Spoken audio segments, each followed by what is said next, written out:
तुमने वो देखा है ना बंदरू, वो जो काला सफेद गोले वाला वो टारगेट वाला बोर्ड होता है जिसपे ऐसे फेंक फेंक के निशाना लगाते हैं, देखे हो ना? देखे हैं, पर काहे पूछ रहे हो शिखरवा? अरे काहे काहे पूछ रहे हो? इसलिए पूछ रहे हैं कि उसकी जगह पे अब नीतीश बाबू टारगेट हो गए, एकदम असली निशाना।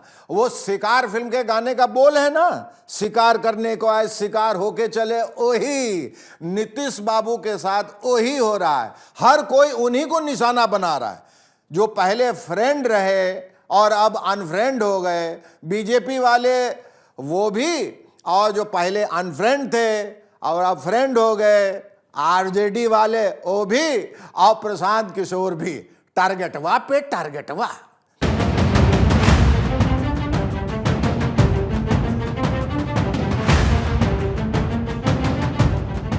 बिहार के मुख्यमंत्री और जदयू के नेता नीतीश कुमार जी ने जब बीजेपी के साथ कट्टी करके आरजेडी का हाथ थामा और संकेतों ही संकेतों में जता दिया कि वो 2024 में प्रधानमंत्री पद के उम्मीदवार होने वाले हैं, तभी से वो कई दलों और लोगों की निगाहों में खटकने लगे, खासकर बीजेपी नेताओं के। क्योंकि बीजेपी को डर लगने लगा है कि बिहार में आरजेडी और नीतीश बाबू के मिलन से 2024 में कहीं उसका सीन खराब ना हो जाए। इसलिए राहुल गांधी की भारत जोड़ो यात्रा पर निशाना साधने का काम स्मृति ईरानी और संबित पात्रा के हवाले छोड़कर बीजेपी के अचानक के कहे जाने वाले अमित शाह पहुंच गए हैं बिहार।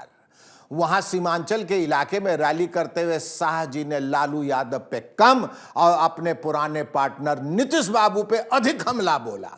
लालू और नीतीश की जोड़ी को पेट में दर्द आ रहा है।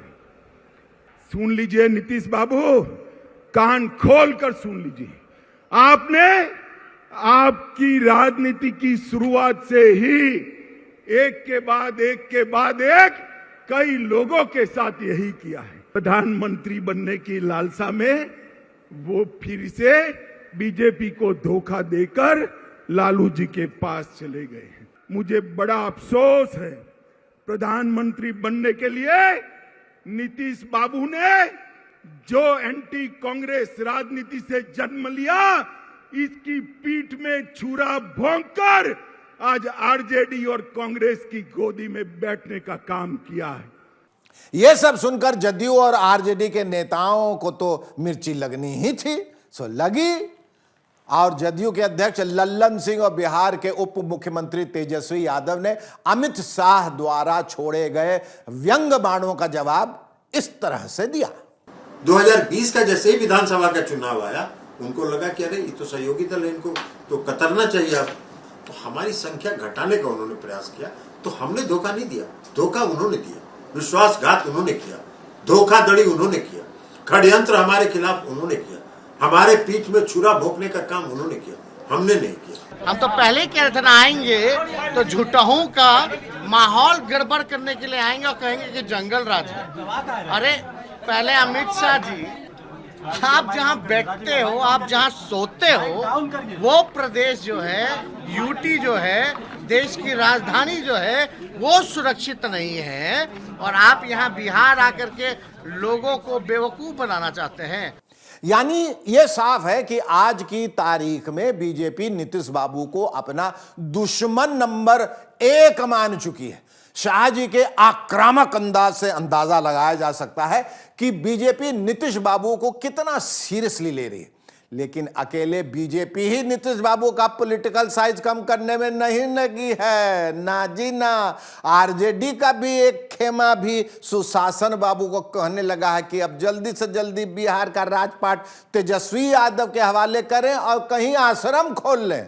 ये सुनिए बिहार में आरजेडी के वयोवृद्ध नेता शिवानंद तिवारी का क्या कहना है। नीतीश जी को कहेंगे कि भाई वो आश्रम खोलने वाला भी याद रखिएगा, 2025 में मुख्यमंत्री बुलाइए तेजस्वी को, उसके बाद आश्रम खोलिए, हम भी उस आश्रम में आपके साथ रहेंगे, उसको शिक्षित करेंगे। बीजेपी वालों के तीर तो जदयू के नेता अपने सीने पे हंसते हंसते झेलने को तैयार बैठे, लेकिन बाबा शिवानंद का यह संन्यास लेने वाला सुझाव उन्हें बहुत डर्टी लगा, यानी बहुत बुरा लगा।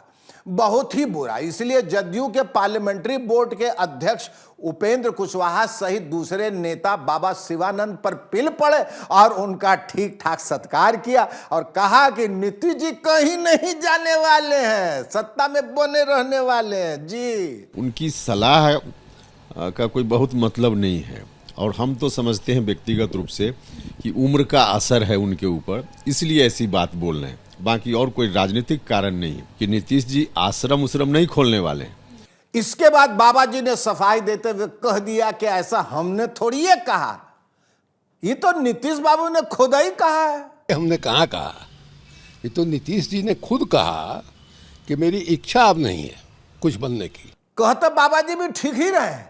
दरअसल नीतीश बाबू ने इसी मंगलवार को तेजस्वी बाबू की तरफ इशारा करते हुए कह दिया था कि हमें अपने लिए कुछ नहीं चाहिए, हमको तो हर चीज में इनको बढ़ाना है, इनको हर चीज में हमको और लोगों को बढ़ाना है, इन लोगों को बढ़ाना है। यहाँ हमको अपने लिए कुछ नहीं है, हमको बाकी सब लोगों के लिए और नई पीढ़ी के लिए ही काम करना है, समझ गए ना। हमको अपने लिए कुछ नहीं चाहिए।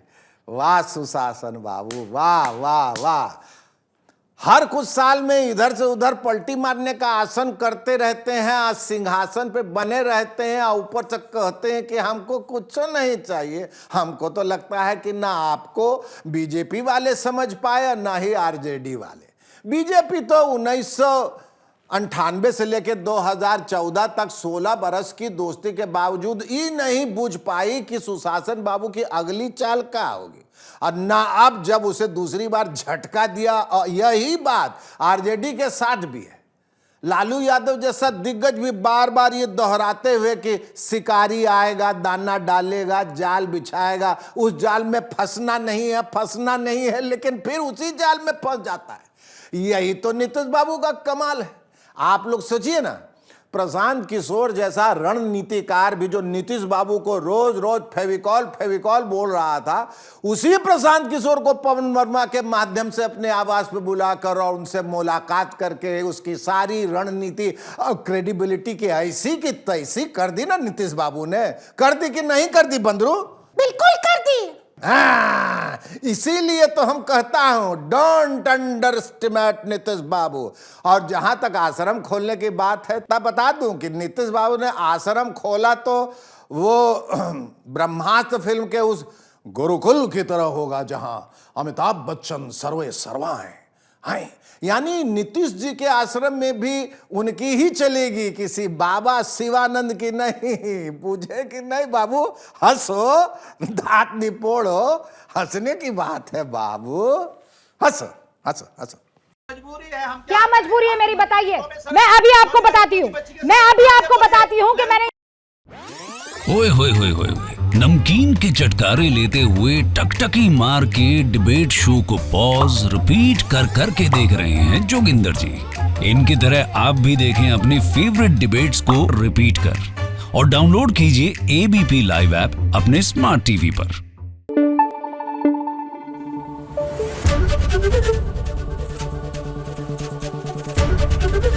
एबीपी न्यूज आपको रखे आगे।